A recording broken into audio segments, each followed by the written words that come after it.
चार्वाक दर्शन मात्र प्रत्यक्ष दृष्ट वस्तु को ही प्रमाण मानता है, इसलिए वह पंच महाभूतों में केवल 4 भूत की ही सत्ता मानता है। आकाश को नहीं मानता क्योंकि वह दिखाई नहीं देता। चार्वाक परलोक को नहीं मानता, इसलिए वह सुख को ही स्वर्ग और दुख को ही नरक मानता है और मृत्यु को ही मोक्ष मानता है। मात्र अर्थ और काम को ही पुरुषार्थ माना है, धर्म और मोक्ष को नहीं। ईश्वर मात्र राजा को ही माना है और वेदादि को पाखंड और यज्ञ को आजीविका का साधन बताया है।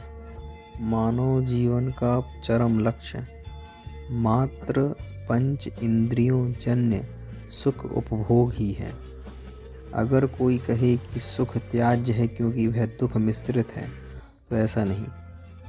अगर कोई व्यक्ति मछली पकड़ने जाता है और मछली के साथ में कांटे भी उसे प्राप्त होते हैं, लेकिन बुद्धिमान वही है जो उसमें से उपादान वस्तु को ग्रहण कर ले और त्याज्य कांटों को हटा के ग्रहण करे। अगर कोई उसका पूरा ही छोड़ दे तो उसे मूर्ख कहा गया है। उसी प्रकार अगर कोई कहे कि सुख इसलिए त्याज्य है क्योंकि वह क्षणिक है, तो ऐसा भी उचित नहीं।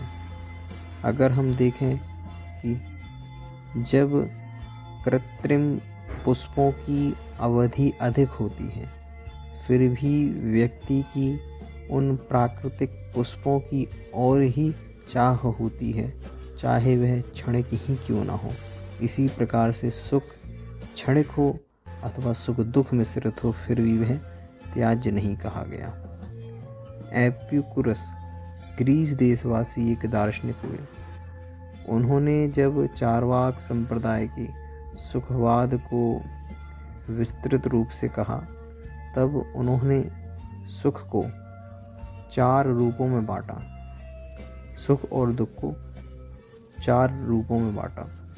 इसमें सबसे पहला उनका सिद्धांत था, जो सुख दुख का कारण नहीं, वह सुख आदरणीय है।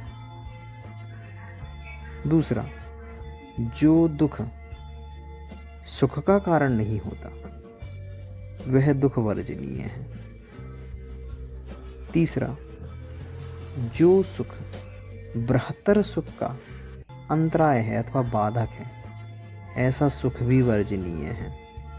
और चतुर्थ, जो दुख बृहत्तर दुख का निवारण करता है अथवा बृहत्तर सुख का अर्जन करता है, वह दुख ही क्यों ना हो, फिर भी वह दुख सराहनीय है।